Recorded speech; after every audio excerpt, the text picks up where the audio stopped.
Então, primeiramente, boa noite de novo. Queria dizer que eu estou, assim, toda maquiada hoje, porque eu fiz um book de fotos. Não esperem isso todo dia, porque senão vocês vão se decepcionar. Isso é de vez em quando, para de vez em nunca. Então, o dia foi muito corrido e eu não tive tempo de tirar a maquiagem, mas quando acabar aqui eu vou tirar. Que chique! Pois é, tive que fazer um book de fotos, não teve como fugir, não. Mas aí depois eu vou tirar essa maquiagem que está me incomodando.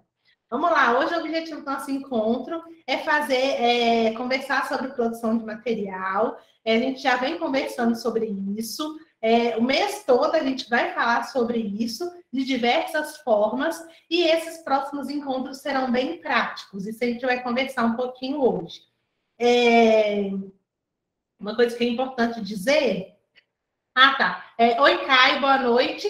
Estou vendo que tem gente nova aqui hoje, que está participando pela primeira vez do encontro ao vivo. Então, que bom, que alegria. Espero que vocês gostem. Eu sei que não é com todo mundo que dá para encaixar. Então, o pessoal vem me mandando mensagem no privado, explicando que não consegue participar. E é isso mesmo. Quando conseguir participar ao vivo, é melhor, porque ao vivo tem interação, dá para tirar dúvida, dá para trocar experiência, e a gente vai crescendo enquanto concurseiro. E quando não é possível, vejam gravado, é isso mesmo, tá bom? Vou compartilhar a tela para a gente dar início. Só fechar meu WhatsApp aqui, porque senão vai ficar cheio de mensagem.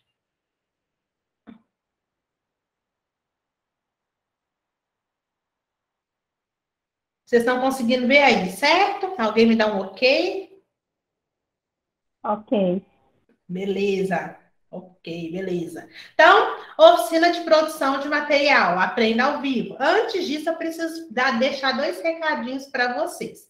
O primeiro recadinho é do clube de membros do YouTube. Não sei se vocês lembram que eu tinha combinado com vocês que esses encontros que eu estou fazendo, né, do clã concurseiro do Aprenda ao Vivo, atualmente a gente tem um grupo fechado e não pode entrar mais ninguém. Como não pode entrar mais ninguém, porque algumas pessoas elas querem ter acesso a esses vídeos. Então, esses vídeos vão ficar lá no clube de membro do YouTube. Eu cheguei a falar isso com vocês, acho que no encontro que a gente fez alinhamentos, fez repactuação. Então, só para dizer que já está vigente, o clube de membros do YouTube ele começou ontem. Então, eu vou disponibilizar os encontros do Aprenda ao Vivo lá para quem for membro do YouTube, só para vocês saberem disso. Então, quem está no clã concurseiro vai participar dos encontros, tem possibilidade de falar, de discutir, tá lá no grupo do WhatsApp. Então, a gente vai conversando por lá, tirando dúvida e socializando informação.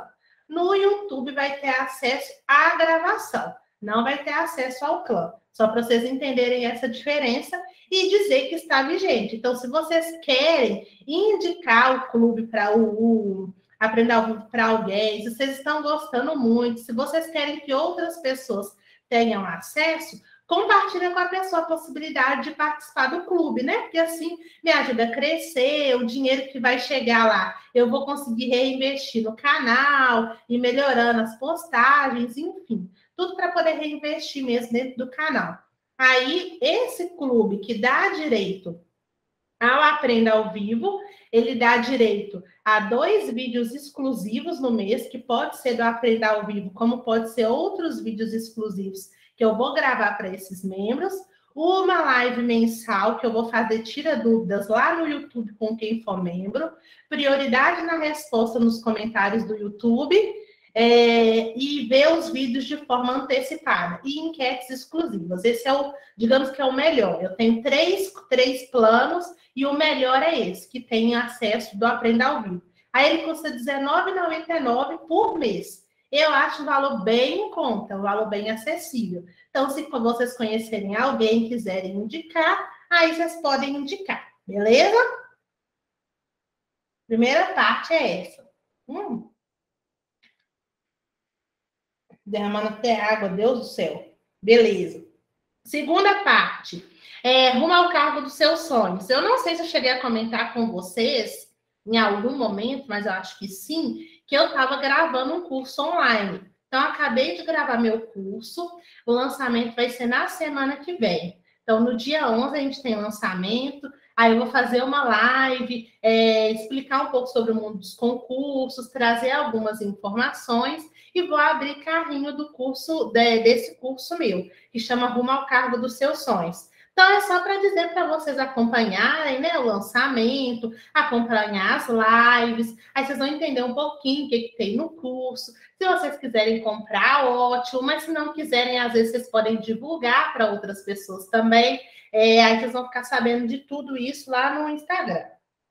Quem não puder assistir o Aprenda ao Vivo, então só pode ver a gravação no grupo de membros do YouTube? Não, tá lá no acesso lá do Drive, a mesma coisa. O acesso do Drive continua a mesma coisa para vocês. Quem tem acesso ao Drive? Quem preencheu o cadastro de alunos e me deu o ok. Aí tem acesso ao Drive. Então, beleza. Então, era isso, né? Falar com vocês do clube de membros. Se vocês puderem indicar para mim, eu vou agradecer. E o Rumo ao Cargo dos Seus Sonhos para vocês poderem acompanhar o lançamento também, que vai ser semana que vem. Eu espero que seja legal. Então, vamos dar início ao nosso encontro de hoje sobre produção de material. Hoje nós vamos conversar sobre tipos de produção de material e troca de experiência. Dentro dos tipos de produção, hoje a gente vai focar num específico, que é o resumo. Então, eu vou fazer umas recapitulações aqui com vocês, até vocês entenderem por que nós vamos trabalhar com resumo hoje. Então, primeiramente, recapitulando, né? No último encontro, a gente começou a introduzir o assunto sobre produção de material. Nesse encontro, a gente chegou à conclusão que produzir material é importante. Quem não viu a última aula, precisa ver a última aula para depois conseguir ver essa. Então, quem for ver gravado, só para entender isso também que é importante. Então, a gente chegou à conclusão que produzir material é importante. A gente falou sobre os tipos de produção de material, fazer material manuscrito, fazer material digitado, quais são os tipos de produção de material, como que a gente consegue otimizar a produção de material, a gente conversou um pouquinho sobre isso. E aqui eu trouxe para vocês novamente para fixar a importância de produzir material.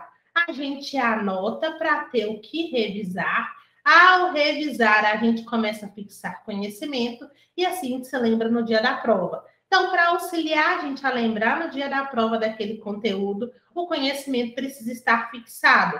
E para fixar conhecimento, a gente tem que trabalhar com revisão. E para revisar, tem que ter o conteúdo anotado. Foi isso que a gente conversou aqui no último encontro. E como produzir materiais? Foi o que eu perguntei para vocês. E eu trouxe essa tela aqui, que existem diversas formas. Resumo, mapa mental, fichamento, esquemas, flashcards e anotações. A ideia é que a gente passe por todas elas. Hoje a gente vai falar de forma específica do resumo, mas ao longo dos encontros nós vamos passar por todas. Aí eu trouxe para vocês a sugestão de oficina de produção de materiais.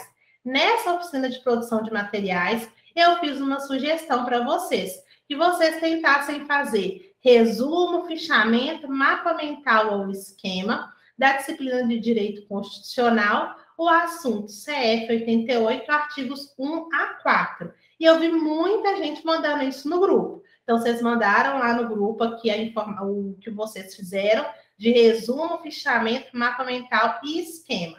Então, até no início eu perguntei assim, o que vocês acham que é isso aqui? Aí um falou, resumo, é mapa mental. Não é mapa mental. Não, então eu não sei o que é.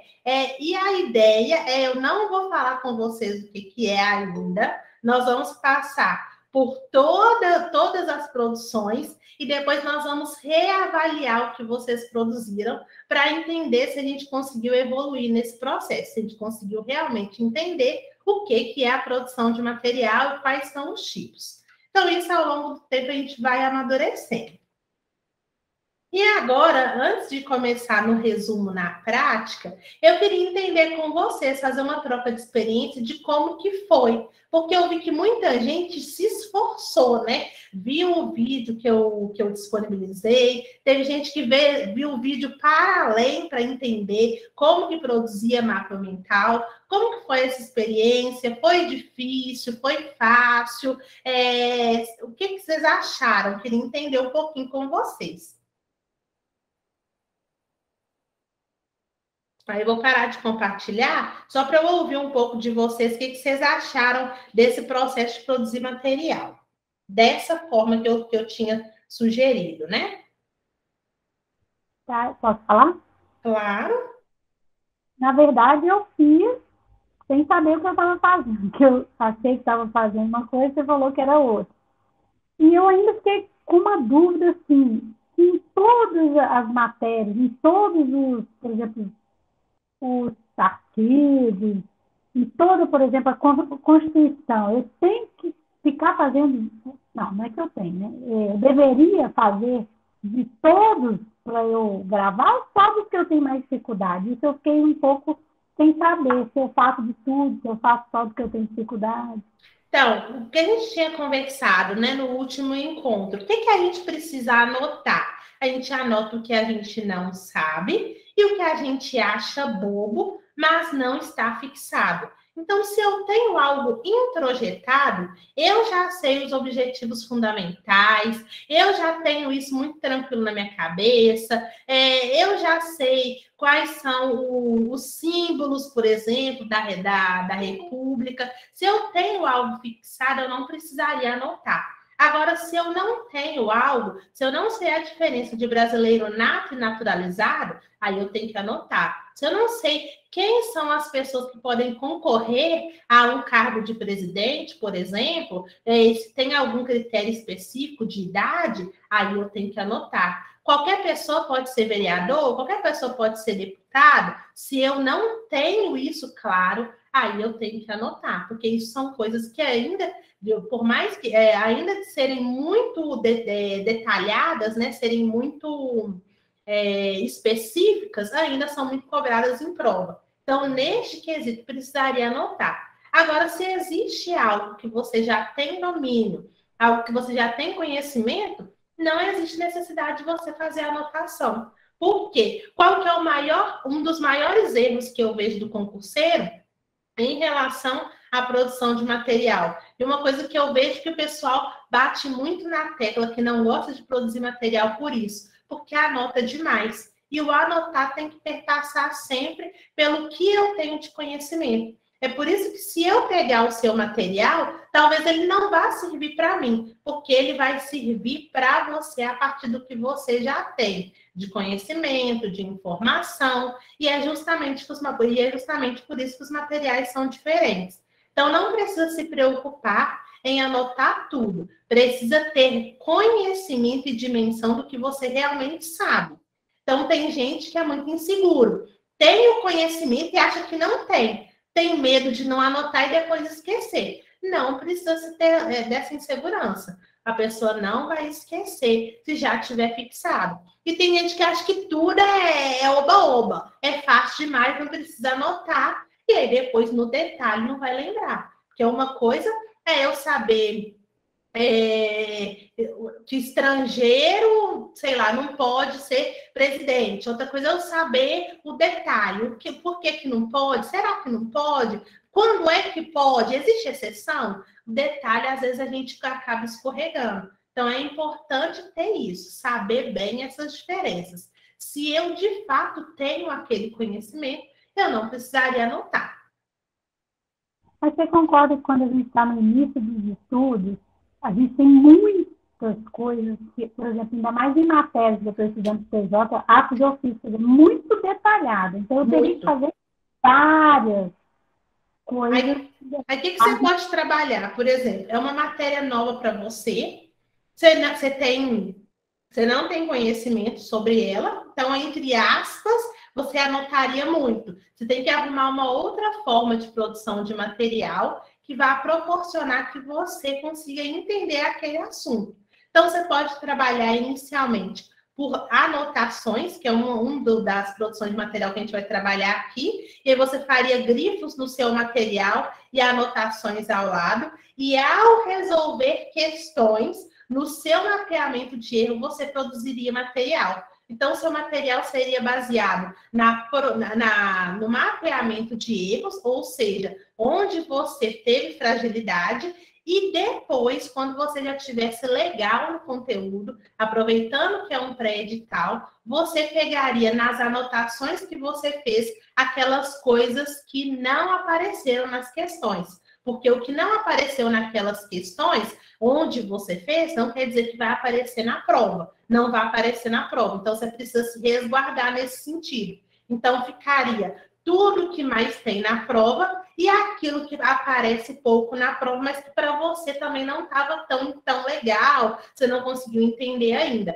Aí você poderia trabalhar com uma mescla de materiais e depois, quando você estivesse legal no conteúdo, jogar tudo para um material só. Porque se você tiver 2 materiais de revisão, provavelmente você vai se confundir, não vai revisar os 2, vai revisar só um, vai ficar informação de fora, e aí o seu estudo não vai ficar tão linear, ele vai ficar fragmentado e você pode ter prejuízo.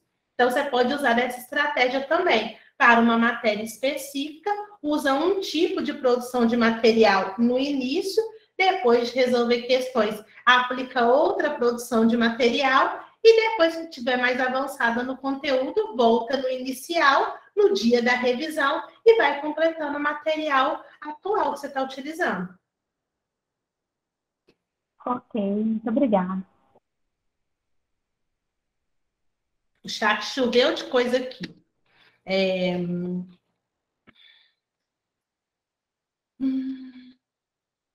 A Rita falou, achei mais interessante o esquema, não consegui o fichamento. E olha que tentei. Depois eu vou dar umas diquinhas de fichamento. Pelo que eu vi de vocês, ninguém fez fichamento mesmo. Fez umas mesclas. Todo mundo eu vi que fez mais na lógica do esquema. Teve um mapa mental, que eu vi que é mapa mental, o restante estava muito esquema, com um pouquinho de fichamento, pouca coisa, e resumo. Leandro, você levantou a mão, você quer falar? Ou foi sem querer? Não, foi sem querer. Foi só para me ver o que era essa mãozinha. Fechado. Desculpa. Tranquilo. Alberissa, eu tenho mais dificuldade em produzir material de revisão das leis secas, mas eu me adapto melhor com esquemas e fichas resumo. Pois estudar lei seca, eu pode utilizar até fichamento, apesar que fichamento eu não acho tão legal, porque você escreve muito. Mas eu gosto muito de trabalhar com mapa mental em lei seca, eu acho ótimo. Toda matéria que eu já estudei, que era lei mesmo, que era lei na íntegra, eu fiz mapa mental. Ou você pode utilizar, às vezes a pessoa não tem muita prática com mapa mental, não tem muita criatividade, demora mais tempo sistematizando do que estudando. Quando chegar no mapa mental, vou explicar isso também. Você demora mais tempo sistematizando do que estudando, tem que mudar a produção de material, porque aí você vai demorar muito mais tempo. Aí a pessoa pode utilizar os esquemas. Eu acho que os esquemas dá muito certo. O esquema dá certo, resumo não dá certo de jeito nenhum. Uma coisa que não dá certo para a lei seca é resumo. Mas esquema dá certo, fichamento dá certo, apesar de escrever mais, mapa mental dá certo. E aí eu tenho essa sugestão que eu estou fazendo para vocês. Só que eu não vou falar assim que não pode, né? Tudo pode, mas assim, uma coisa que eu não acho tão interessante. Se vocês fizerem, porque isso quase todo mundo faz, né? Pega uma marca-texto e sai grifando a leitura. Quando você vai ver, tem praticamente 80% do negócio grifado. Aí quer dizer que a pessoa não sabe sistematizar bem a ideia e não sabe identificar o que é importante e o que não é. Porque os grifos são poucos. Se você grifa muito, está dizendo que tudo é importante. Se tudo é importante, nada é importante. Então, tem que trabalhar na questão dos grifos. Mas se você tem o hábito de grifar e de anotar, você tem que começar a pensar se você vai voltar nesse material para revisar, porque normalmente não revisa. Eu conheço muita gente que faz isso, que grifa, que anota, aí depois dá uma videoaula para complementar, sai anotando, tem uma questão que achou diferente, sai anotando, mas nunca pega aquele material depois para revisar. Então, o estudo ele fica falho, porque você está produzindo um material por ele mesmo. Depois você não vai revisar aquele material. E aí isso é prejudicial para o estudo. Então, o que eu indico para quem tem o hábito de ficar grifando e fazer a anotação? Fez o seu estudo, grifou, anotou, ok, beleza, é a sua forma de estudar. Vai resolver questões. Resolve ali, se for um assunto pequeno, resolve 50 questões. Se for um assunto grande, resolve 100 questões daquele assunto. Aí você vai avaliar quantas você acertou e quantas você errou. No mapeamento de erro, você faz o mapeamento num material diferenciado, porque ali você vai ter onde se apoiar para revisar. Aí, o que é delicado? A cada novo rol de questões podem aparecendo outros assuntos dentro daquele mesmo conteúdo que você não tinha mapeado antes. Aí você vai sempre mapeando. Quer dizer que isso você precisa ter tempo, né? Porque senão você vai deixar de mapear alguma coisa, depois vai ter prejuízo. E, se possível, se for num pré-edital, volta lá nas anotações e vê se tem algo que precisa complementar. Porque se não tiver nada que precisa complementar, do que serviu, então, fazer aquela anotação? Do que serviu fazer aquele grifo, se depois você não utilizou? Então, é importante pensar nisso também. Ana, boa noite, boa noite. Boa noite, Breno. Rita, não, isso aqui eu já li. Não, Rita, acho que eu não li, não. Gostei mais do esquema porque meus resumos ficam muito extensos e na hora de revisar leva muito tempo. Deus me livre. Resumo, não, resumo não dá, não. Fica muito grande mesmo, fica difícil. Teve uma pessoa que mandou, eu achei que era resumo, depois eu fui ver melhor e não era. Acho que foi até o Bruno que mandou por agora, mas depois eu vi melhor, eu falei, não, na resumo não. Isso aqui é fichamento com esquema. Gostaria de uma dica para revisar português. Posso dar, me lembra, tá? Vou só olhar o teu do chat, me lembra. Quando eu acabar aqui, eu vou te dar a dica. De princípio, eu anoto tudo. Aí, quando vou revisar, tento diminuir bastante. Mas aí você precisa de muito tempo, tá? Aí precisa de muito tempo. Só num pré-edital você vai conseguir fazer isso de uns 6 a 8 meses. Porque aí você está construindo base. Deixa eu ver se você explicou e vou conversar sobre isso também. Eu diminuo escrevendo aquilo que mais é importante diante da opinião dos professores em suas revisões passadas. Acho válido colocar resumos à parede? Já te conheci dos que fez isso, porque eu falo para voltar para revisar. Acho que o esquema vai me poupar muito tempo. Ficar melhor para revisar e não cansa tanto. Esquema poupa tempo mesmo. Esquema poupa tempo. Não fica tão cansativo. Lembrem-se que revisão precisa ser um processo leve. Se a revisão é um processo maçante, se quando você pensa assim, nossa, hoje é dia de revisão, e você já não gosta, tá errado. Porque revisão é processo leve. Porque tem gente que faz revisão até na sexta-feira, que é aquele dia que tá mais light, você não quer nada com a dureza, porque é um processo mais leve. Se a sua revisão já é o dia mais pesado, tá errado. Tem que reavaliar. Tá aí, sobre o mapeamento de erro, você disse para não anotar a questão toda. Qual a orientação mesmo? Mapeamento de erro. O que foi que me faltou? Qual o conteúdo que me faltou? E por este motivo eu errei a questão. Então, aqui nessa questão de objetivos fundamentais, o que foi que me faltou? Faltou que eu não sabia todos de cabeça. Aí você vai anotar eles de novo, joga no mnemônico lá, e aí você pode pegar esse mnemônico, colocar no seu post-it e pregar na parede, já respondendo a pergunta anterior. É super válido fazer isso, tá, Melissa? Pode fazer isso sim, isso é excelente. O que não dá? Eu tenho uma mentoranda minha que depois eu conversei com ela. Dá para colar 9 folhas de papel A4 na parede? Não, porque nada é importante. Você não vai revisar. Agora, você pode colar 9 post-its? Pode, que é diferente. Post-it é pequeno, é informação mais direta. Você pode colocar. Cada post-it é uma matéria. Olha, eu tenho tanto post-it, ó, várias cores. Tem de tamanhos diferentes também, ó. Até caiu. Tamanho diferente. O que vocês podem fazer? Todo post-it azul é português. Aí no post-it azul, eu vou escrever ali as regras de acentuação, porque eu ainda não, as que eu não sei. A regrinha de crase, que eu estou sempre escorregando, que eu não sei. Não é todas, não. Todas é lá do seu material. No post-it é aquilo que não entra na minha cabeça de jeito nenhum. Eu faço questão e eu estou escorregando. Aí você vai colocar no post-it. Uma coisa é você colocar um post-it, outra coisa é você escrever uma folha. folha é como se fosse um processo de revisão. Agora, se você tem algo mais sucinto, mais simplificado, é ótimo você colar na parede. Quando eu estava estudando de uma forma mais veemente, né? O computador estava aqui, minha parede era bem atrás do computador, aí eu colava na parede. Porque toda hora que eu estava estudando, eu só olhava assim na parede. Mas o que eu indico também, e principalmente quando a pessoa está com necessidade de realmente fixar aquele conteúdo, é de ir colando naqueles lugares que você vai muito. Eu sempre tenho que passar no corredor, para sair do meu quarto para ir para qualquer lugar. Então, vou colocar no corredor.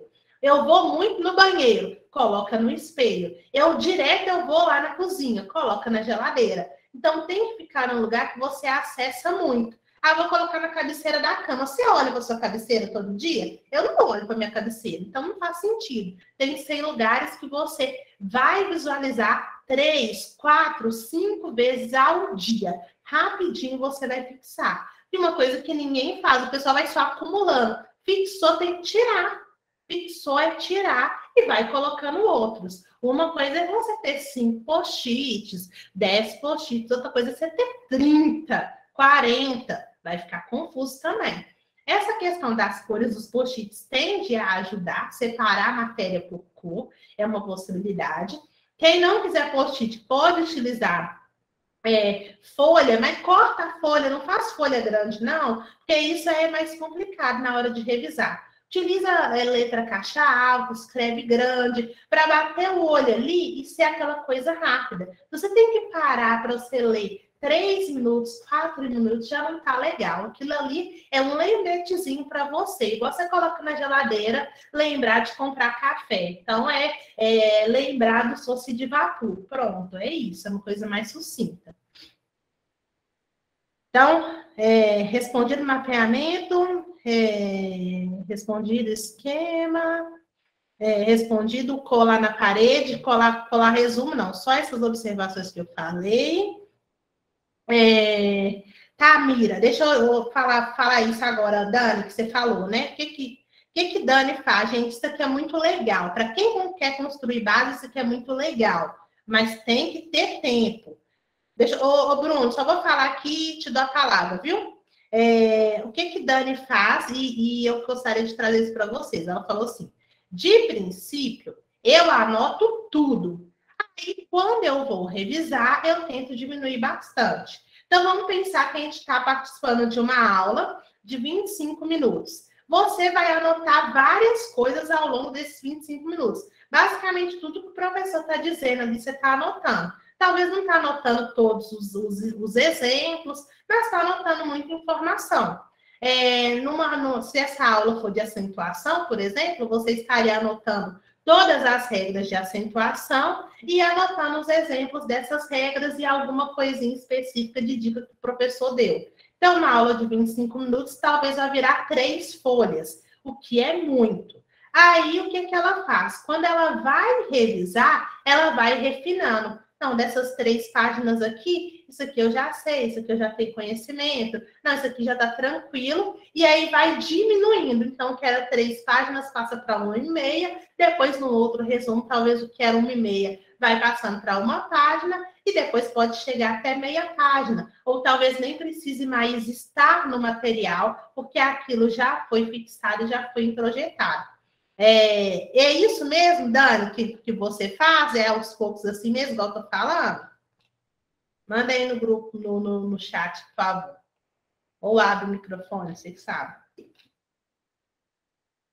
É mais ou menos isso. Beleza, se você quiser dizer o que é menos, pode colocar aí, tá? Então, dentro dessa lógica, eu acho interessante, porque isso é construção de conhecimento, você vai construindo mesmo. Só que isso demora muito tempo. Isso normalmente eu faço com um aluno que chega para mim e fala assim, Thaís, eu quero construir base das matérias porque eu quero estudar para tribunais. Então, qual concurso você quer fazer? Não sei, eu quero estudar para tribunais, eu quero fazer base.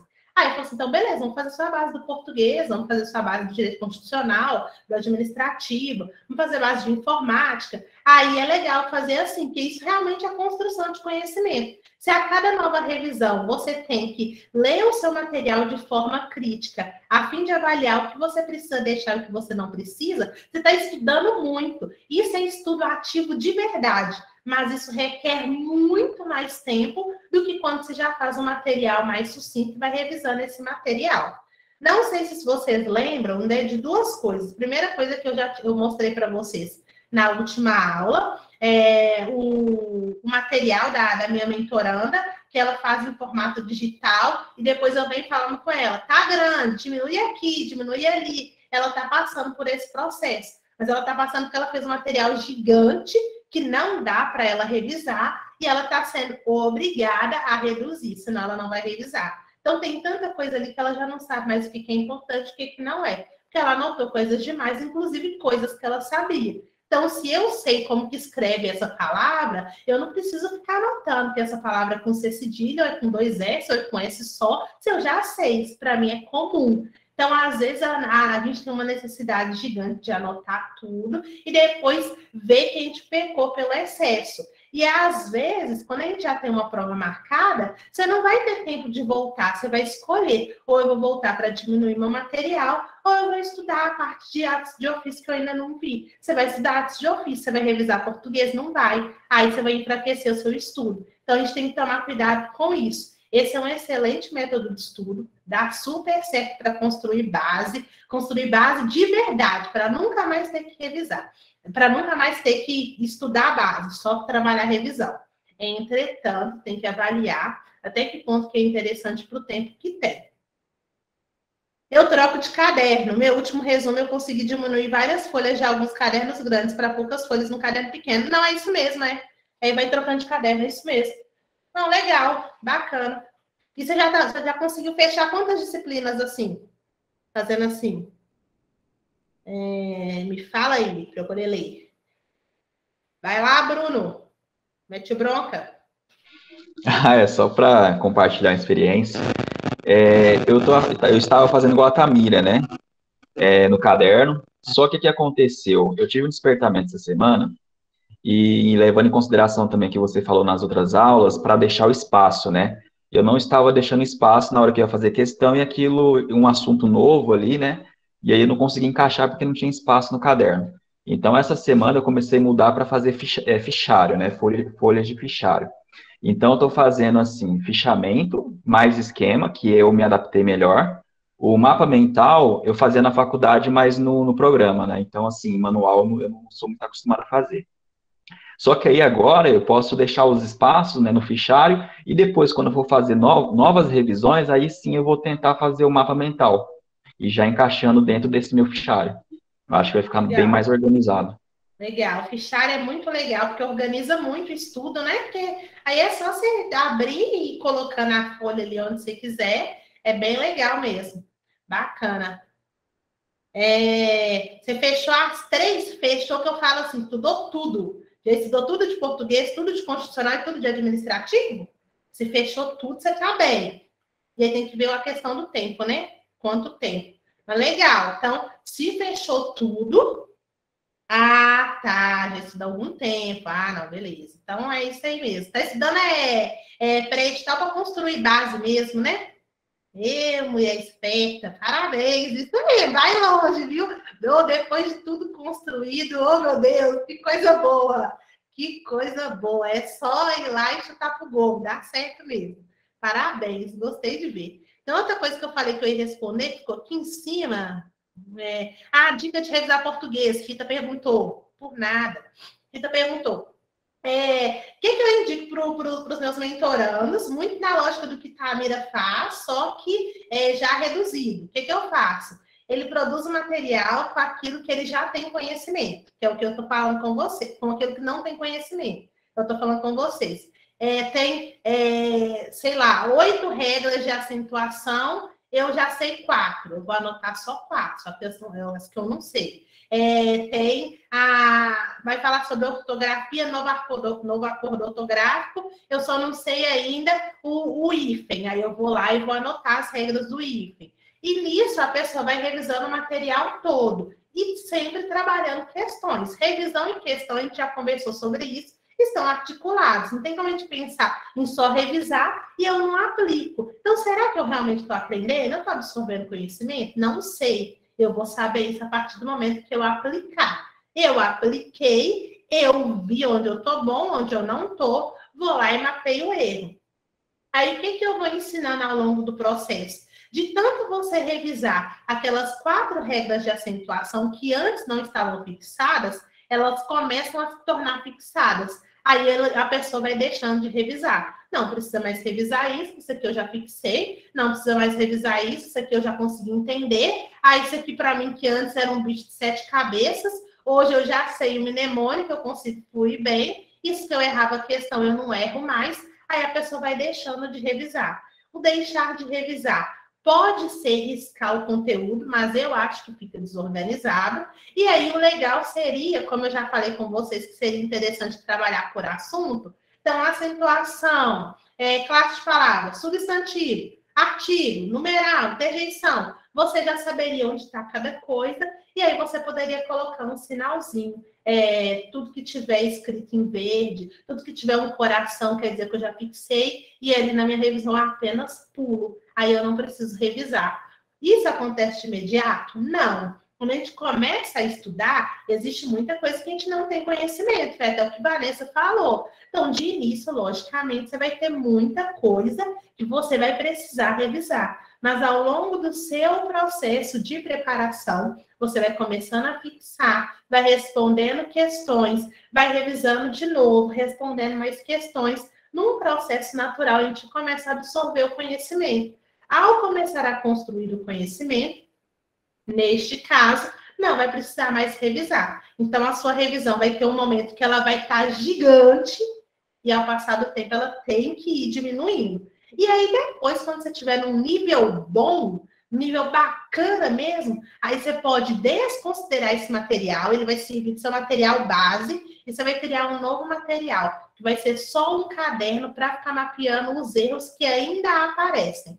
Mas isso depois de já ter feito muitas questões, depois de já ter feito todas as questões erradas, depois de já ter feito o simulado, lá pro finalzinho, que aí você vai rodar isso para ficar só com o material mais sucinto daqueles pontos que não entram na sua cabeça. Aí você vai jogar o post-it na parede, você vai utilizar outras estratégias, vai gravar áudio no WhatsApp e depois ficar ouvindo esse áudio para poder assimilar estratégias que você vai utilizar para aquele ponto A ou B que você precisa fixar ainda.